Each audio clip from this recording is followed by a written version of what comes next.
Hello and welcome back my different friends. आज हम बात करने वाले हैं एफएसएसआई एग्जाम से रिलेटेड टॉप इंपॉर्टेंट क्वेश्चंस के बारे में। तो पूरा वीडियो शुरू से लेकर लास्ट तक ध्यान से देखना। साथ ही साथ अगर आप हमारे चैनल फर्स्ट टाइम विजिट करें, चैनल को सब्सक्राइब जरूर कर लेना, बेल आइकन को जरूर प्रेस कर लेना, ताकि बहुत समय जब भी नए वीडियो अपलोड हो उसको नोटिफिकेशन आपको सबसे पहले मिल सके।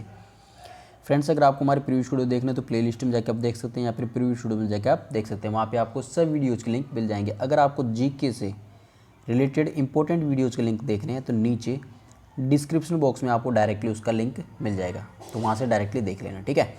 तो फ्रेंड्स, आज के क्वेश्चंस बहुत इंपॉर्टेंट है, क्योंकि आपके एग्जाम में डेफिनेटली ये क्वेश्चन पूछे जाने वाले हैं। तो चलिए देखते हैं पहला क्वेश्चन। पहला क्वेश्चन यहाँ पे दे रखा है,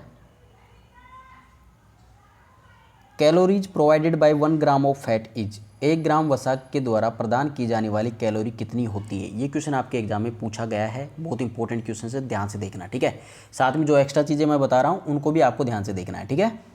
तो आंसर क्या होगा फ्रेंड्स यहाँ पे, calories provided by 1 gram of fat is equal to 9 calorie. ठीक है। तो सी ऑप्शन आपका यहाँ पे करेक्ट आंसर हो जाएगा। देखिए इंपॉर्टेंट फैक्ट्स भी देख लीजिए यहाँ पे। 1 ग्राम फैट प्रोवाइडेड 9 कैलोरीज। ठीक है, 1 ग्राम फैट। और अगर हम बात करें 1 ग्राम कार्बोहाइड्रेट तो भी ये 4 कैलोरी प्रोवाइड कराता है। 1 ग्राम प्रोटीन ये भी 4 कैलोरी ही प्रोवाइड कराता है। ठीक है। तो कार्बोहाइड्रेट और प्रोटीन दोनों ही 4-4 कैलोरी यहाँ पे प्रोवाइड कराते हैं। और 1 ग्राम अगर फैट हो तो वो 9 कैलोरी यहाँ पे प्रोवाइड कराता है एनर्जी। ठीक है। तो आपको याद रखना इंपॉर्टेंट है, वेरी वेरी इंपॉर्टेंट चीज़ है, रट लेना है इनको। ठीक है। चलिए क्वेश्चन नंबर 2 देखिए यहाँ पे। ये तो मैंने आपको पहले बताया था, इससे पहले भी है ना। तो देखिए इसकी डिटेल्स तो मैं ज़्यादा बताऊंगा नहीं, लेकिन इसको पहले मैंने आपको बताया। ठीक है। देखिए the dose of ionizing radiation radappertization is. आयनिकारी विकिरण रेडाप्रेडाइजेशन की खुराक क्या है, तो कितनी होती है आयोनाइजिंग रेडिएशन, कितनी होती है रेडाप्रेडाइजेशन के अंदर। ठीक है। तो रेडाप्रेडाइजेशन के अंदर आयोनाइजिंग रेडिएशन कितनी होती है फ्रेंड्स, यहाँ पे दे रखा है आपको। यहाँ पे जीवाई का मतलब आपको पता है ग्रे होता है। ठीक है। तो जो आयोनाइजिंग रेडिएशन होती है उसको ये कैलकुलेट करने का कार्य करता है।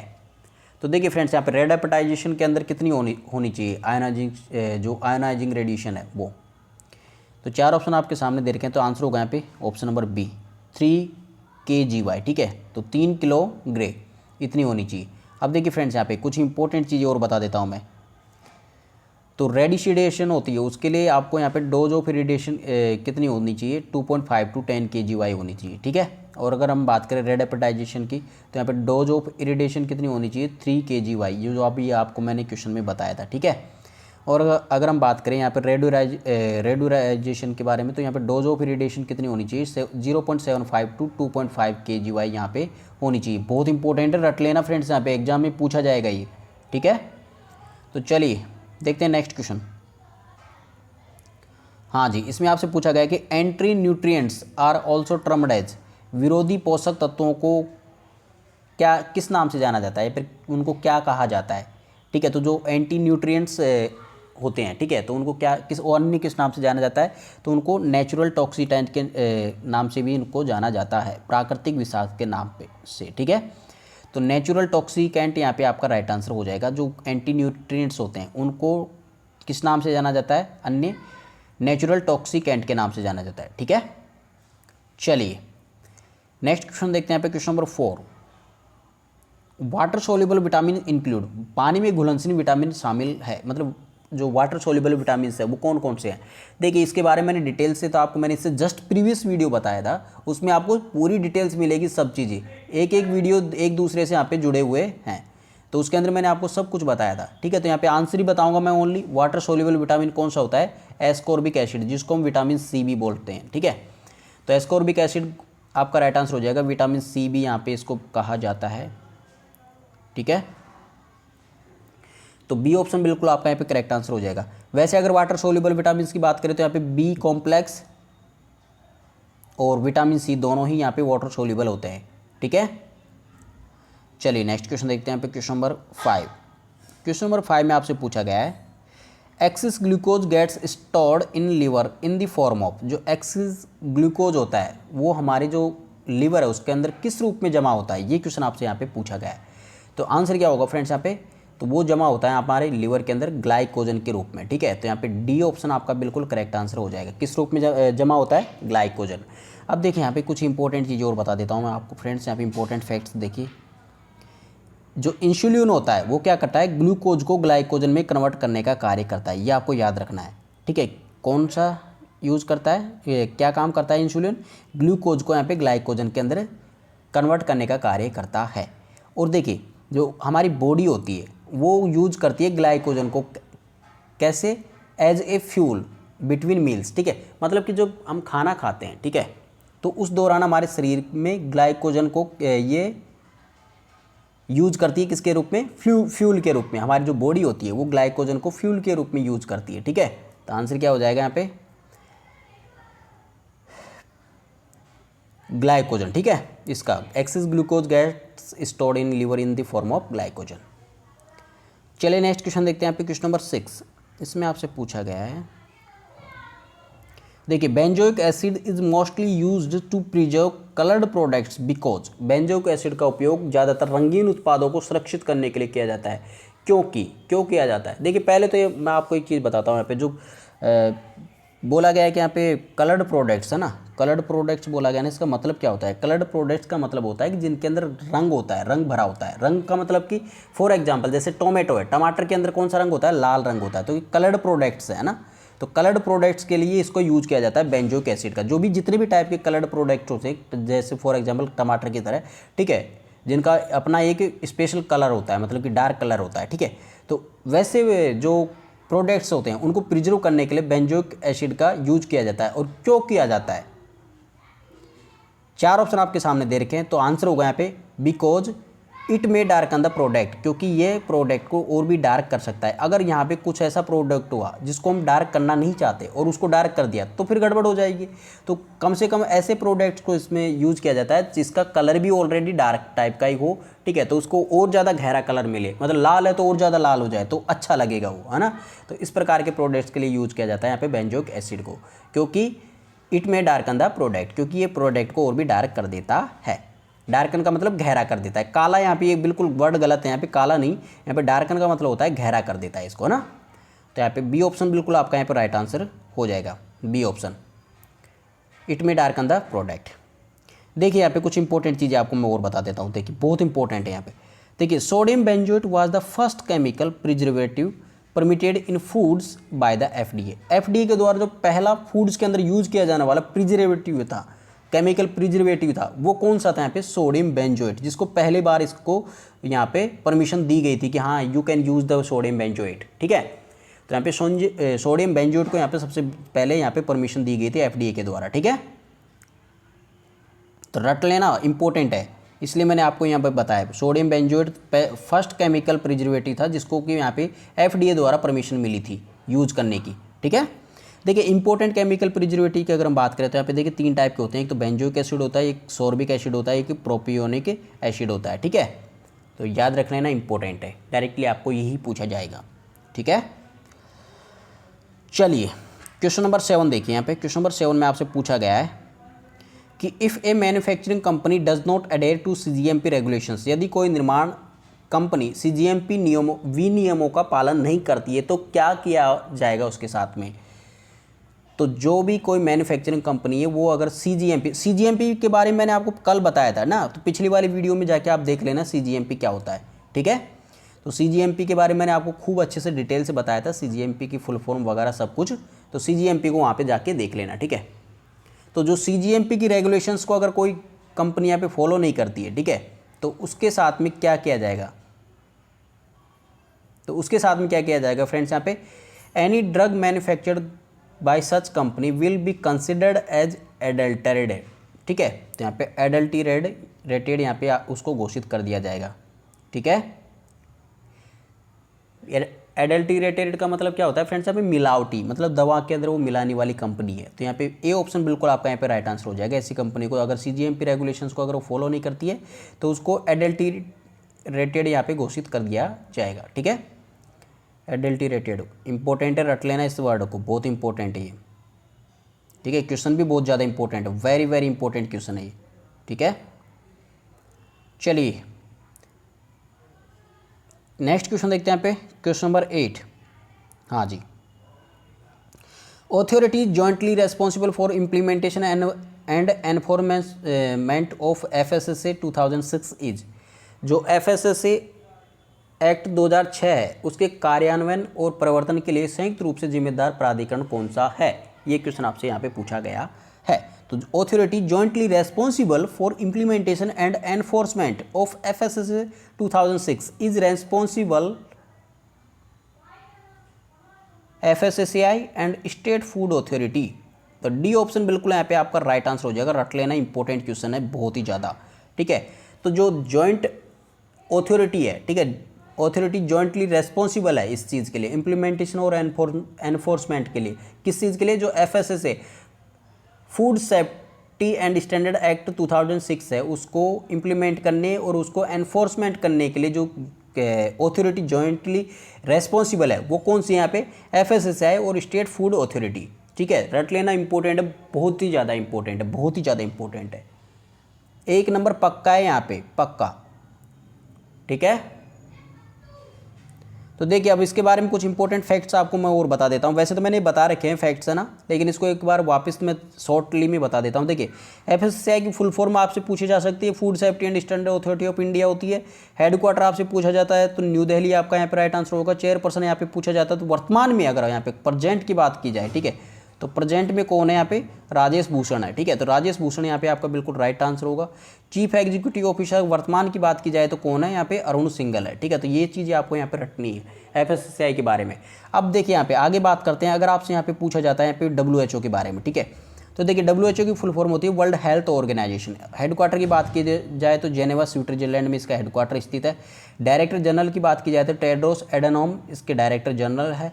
एस्टेब्लिश की बात की जाए तो 7 अप्रैल 1948 को इसको एस्टेब्लिश किया गया था। तो ये चीज़ें आपको यहाँ पर रटनी है क्योंकि ये बहुत ही ज़्यादा इंपॉर्टेंट है आपके एग्जाम के दृष्टिकोण से। FSSAI के एग्जाम में सबसे ज़्यादा ऐसी ही चीज़ें पूछी जाती है, ठीक है, तो रट लेना इन चीज़ों को।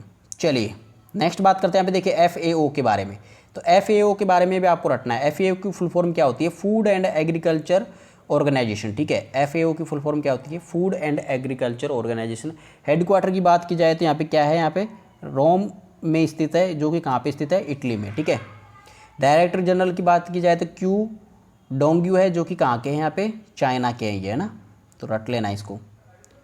और अगर हम एस्टेब्लिशमेंट की बात की जाए तो 16 अक्टूबर 1945 को इसको एस्टेब्लिश किया गया था, ठीक है। 16 अक्टूबर 1945 को इसको एस्टेब्लिश किया गया था, इसका स्थापना वर्ष है, रट लेना इसको, ठीक है। चलिए कुछ इंपॉर्टेंट चीज़ें और देख लेते हैं नेक्स्ट क्वेश्चन में।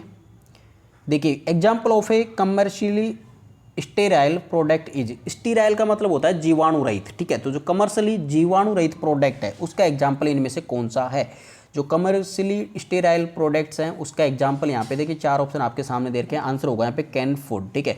जितने भी डिब्बाबंद खाद्य पदार्थ होते हैं वो कमर्शियली स्टेराइल प्रोडक्ट्स के अंदर काउंट किए जाते हैं। अब ये इसका मतलब ये नहीं कि इसके अलावा जो प्रोडक्ट बचे हैं उनको भी नहीं काउंट किया जाता, नहीं, उनको भी काउंट किया जाता है, लेकिन उसमें कुछ स्पेशल प्रोडक्ट्स होते हैं। फॉर एग्जांपल जैसे यहाँ पे वेजिटेबल्स हो गए, ठीक है, तो यहाँ पे वेजिटेबल्स हो गए तो उनको भी यहाँ पे इसके अंदर यूज किया जाता है ना, लेकिन मेन बात यह कि वो डिब्बाबंद तो हो नहीं सकती जो वेजिटेबल्स हैं वो, ठीक है, फ्रेश वेजिटेबल्स हैं। और दूसरी बात है यहाँ पे देखिए जो, हाँ, तो यहाँ पे आंसर क्या होगा, यहाँ पे कैन फूड है ना। तो देखिए यहाँ पे और उसके बारे में देखिए हम इसमें आगे बात करते हैं क्या क्या चीज़ें हैं। Examples of commercially sterile products include canned vegetables and canned fish. जो कैन्ड वेजिटेबल्स हैं और कैन्ड फिश हैं, ठीक है, उनको इसके अंदर यहाँ पे इसके अंदर रखा जाता है। तो व्यावसायिक रूप से जीवाणु रहित उत्पादों के उदाहरणों में डिब्बाबंद सब्जियां और डिब्बाबंद मछली उत्पाद यहाँ पे शामिल होती है। लेकिन नोट यहाँ पे इंपॉर्टेंट नोट है, यहाँ पे देखिए canned fruit mostly tomato products and pickled vegetable products do not fall with in this process. याद रखना कौन कौन से डिब्बाबंद फल और अधिकांश टमाटर उत्पाद और मसालेदार सब्जियां इसके अंदर इस प्रक्रिया के अंदर ये शामिल नहीं होते हैं। क्यों? क्योंकि because they are not heated to achieve commercial sterility, क्योंकि वाणिज्यिक जीवाणु रहीनता प्राप्त करने के लिए उन्हें गर्म नहीं किया गया है, इसकी वजह से यहाँ पे इनको शामिल नहीं किया गया है, ठीक है। तो समझ में आ गया फ्रेंड्स यहाँ पे मैं क्या बोलना चाह रहा था। तो कमर्शियली जो स्टीराइल है वो कौन है, कैनेड फूड से है। तो यहाँ पे बी ऑप्शन बिल्कुल आपका यहाँ पे करेक्ट आंसर हो जाएगा, कैनेड फूड्स।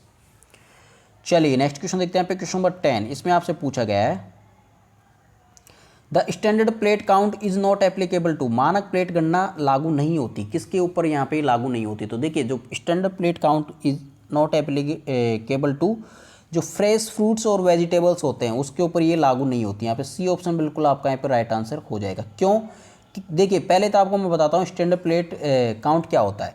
तो स्टैंडर्ड प्लेट क्या है कि एक प्रोसेस होती है जिसके अंदर हम जो जीव मतलब कि जो कंटेमिनेटेड फूड होते हैं, जो दूषित भोजन होता है, ठीक है, उसके अंदर कितने बैक्टीरिया है, क्या चीज़ है, ये सभी इसके अंदर काउंट की जाती है ना। लेकिन जो फ्रेश फ्रूट्स होते हैं या फिर फ्रेश वेजिटेबल्स होती है तो उसके अंदर तो कुछ होता नहीं है, तो यहाँ पे ये इसके लिए एप्लीकेबल यहाँ पे नहीं होता। फ्रेश फ्रूट एंड वेजिटेबल्स के ऊपर ये लागू नहीं होता। तो यहाँ पे सी ऑप्शन बिल्कुल करेक्ट आंसर हो जाएगा, बैक्टीरिया यहाँ पे नहीं होता है इसके अंदर ना। तो यहाँ पे सी ऑप्शन बिल्कुल राइट आंसर हो जाएगा। चलिए नेक्स्ट क्वेश्चन देखते हैं यहाँ पे क्वेश्चन नंबर 11। इसमें आपसे पूछा गया कि at temperature above freezing activities of food borne micro organisms can be, ठंड से ऊपर के तापमान पर खाद्य जनित सूक्ष्म जीवों की गतिविधियां हो सकती है। तो उनकी गतिविधियां क्या हो सकती है, अगर ठंड से ऊपर के तापमान है तो वहाँ पे क्या होगी, उनकी गतिविधि स्लो हो जाएगी, ठीक है। तो यहाँ पे स्लो बिल्कुल धीमा हो जाएगी उनकी गतिविधि, ठीक है। तो यहाँ पे बी ऑप्शन बिल्कुल आपका करेक्ट आंसर हो जाएगा। नेक्स्ट क्वेश्चन देखते हैं यहाँ पे क्वेश्चन नंबर 12। क्वेश्चन नंबर 12 में आपसे पूछा गया है कि हजार्ड मीन्स मतलब खतरे की परिभाषा क्या होती है। तो देखिए फ्रेंड्स यहाँ पे खतरा क्या होता है, यहाँ पे बायोलॉजिकल, केमिकल और फिजिकल तीनों एजेंट से मिलकर यहाँ पे बनता है। अब तीनों एजेंट से किस प्रकार से बनता है, तो देखिए हजार्ड की जो मेन इंपॉर्टेंट डेफिनेशन है वो यहाँ पे आपको देखने को मिलेगी यहाँ पे ऑप्शन नंबर डी में, ठीक है। तो देखिए फ्रेंड्स यहाँ पे बायोलॉजिकल, केमिकल और physical agent in food which can cause an adverse health effect, भोजन में जैविक, रासायनिक और भौतिक एजेंट जो प्रतिकूल स्वास्थ्य प्रभाव पैदा करते हैं तो वो क्या कहलाते हैं, यहाँ पे हैजार्ड्स के रूप में जाने जाते हैं। तो तीनों ही चीज़ें यहाँ पे काउंट होती है, बायोलॉजिकल भी होता है, केमिकल भी होता है और फिजिकल एजेंट भी होता है, ठीक है, जो कि फूड के अंदर प्रेजेंट होते हैं, ठीक है। तो वो अगर हमारे हेल्थ को एडवर्स इफेक्ट यहाँ पे प्रोवाइड कराते हैं, ठीक है, प्रतिकूल प्रभाव, स्वास्थ्य प्रभाव अगर यहाँ पे हमारी हेल्थ पे डालते हैं तो फिर वो किस में काउंट होंगे, हैजार्ड्स के अंदर काउंट होंगे। तो यहाँ पे आंसर हो जाएगा आपका यहाँ पे डी ऑप्शन, ठीक है। तो डी ऑप्शन बिल्कुल करेक्ट आंसर यहाँ पे आपका हो जाएगा। चलिए नेक्स्ट क्वेश्चन देखते हैं यहाँ पे क्वेश्चन नंबर 13। क्वेश्चन नंबर 13 में आपसे पूछा गया है कि a system integrating all food safety standards and regulations for providing quick access to vertical as well as horizontal standards is called, ऊर्ध्वाधर और साथ ही क्षैतिज मानकों तक त्वरित पहुंच प्रदान करने के लिए खाद्य सुरक्षा मानकों और विनियमों को एकीकृत करने वाली प्रणाली क्या कहलाती है। तो देखिए फ्रेंड्स यहाँ पे a system integrating all food safety standards and regulations for providing quick access. अब इन सभी के लिए हमको अगर क्विक एक्सेस लेना है फ्रेंड्स यहाँ पे, तो वो होगी आपके यहाँ पे इंडियन स्टैंडर्ड क्विक एक्सेस, ठीक है, Indian food standards quick access. यहाँ पे फर्स्ट ऑप्शन बिल्कुल आपका यहाँ पे करेक्ट आंसर हो जाएगा, ठीक है। चलिए नेक्स्ट क्वेश्चन देखते हैं पे क्वेश्चन नंबर 14। क्वेश्चन नंबर 14 में आपसे पूछा गया है the objective of clean street hub includes, clean street hub के उद्देश्य में शामिल है। तो इसके अंदर क्या शामिल है, इसके अंदर शामिल होता है फ्रेंड्स यहाँ पे rigorous implementation of hygiene and safety in the eat out places. तो यहाँ पे सी ऑप्शन बिल्कुल करेक्ट आंसर आपका यहाँ पे हो जाएगा। तो खाने के स्थानों में स्वच्छता और सुरक्षा का कठोर कार्यान्वयन ही क्या है, यहाँ पे मेन ऑब्जेक्टिव होता है क्लीन स्ट्रीट हब का, ठीक है। जो क्लीन स्ट्रीट हब है उसका मेन ऑब्जेक्टिव क्या है, यहाँ पे rigorous implementation of hygiene and safety in the eat out places. तो यहाँ पे सी ऑप्शन बिल्कुल यहाँ पे आपका करेक्ट आंसर हो जाएगा, ठीक है। तो रट लेना, बहुत इंपॉर्टेंट क्वेश्चन है, वेरी वेरी इंपॉर्टेंट क्वेश्चन है ये, ठीक है। चलिए नेक्स्ट क्वेश्चन देखते हैं यहाँ पे question number 15, last and final question है ये भी देख लीजिए। देखिए द ऑनलाइन सर्विस से namely the food product approval system is developed to, online सेवा अर्थात खाद्य उत्पाद अनुमोदन प्रणाली को विकसित किया गया है। तो किसके लिए विकसित इसको किया गया है फ्रेंड्स यहाँ पे, तो जो फूड प्रोडक्ट अप्रूवल सिस्टम है उसको डेवलप किया गया है यहाँ पे to identify if a food product requires approval from FSSAI। तो यहाँ पे बी ऑप्शन बिल्कुल आपका यहाँ पे करेक्ट आंसर हो जाएगा, पहचानने की क्या किसी खाद्य उत्पाद को FSSAI से अनुमोदन की आवश्यकता है या नहीं, मतलब कि अप्रूवल की आवश्यकता है या नहीं FSSAI से। तो इस चीज़ को यहाँ पे आइडेंटिफाई करने के लिए यहाँ पे फूड प्रोडक्ट अप्रूवल सिस्टम यहाँ पे बनाया गया है, ऑनलाइन सर्विस प्रोवाइड कराई गई, यहाँ पे डेवलप किया गया इसका, है ना। इसका डेवलपमेंट यहाँ पे किया गया है। तो इंपॉर्टेंट है यहाँ पे बी ऑप्शन आपका बिल्कुल करेक्ट आंसर हो जाएगा। बहुत इंपॉर्टेंट क्वेश्चन है, इसको भी रट लेना। जितने भी क्वेश्चन आपको मैं करवा रहा हूँ फ्रेंड्स यहाँ पे बहुत इंपॉर्टेंट है आपके एग्जाम के दृष्टिकोण से, तो रट लेना। आपके एग्जाम में यहीं से क्वेश्चन पूछे जाएंगे। जो भी एक्स्ट्रा चीज़ें बताता हूँ उनको भी आपको रटना है, बहुत इंपॉर्टेंट होती है। तो फ्रेंड्स आई होप आज की वीडियो आप सभी को पसंद आए होगी। वीडियो पसंद आया तो उसको लाइक कमेंट और शेयर जरूर करना। चैनल पर फर्स्ट टाइम विजिट करें, चैनल को सब्सक्राइब करना मत भूलना। साथ में बेल आइकन को जरूर प्रेस कर लेना ताकि बहुत समय जब भी नए वीडियो अपलोड हो नोटिफिकेशन आपको सबसे पहले मिल सके। तो चलिए फ्रेंड्स, मिलते हैं अगले वीडियो के साथ। तब तक take care and God bless you all. Bye.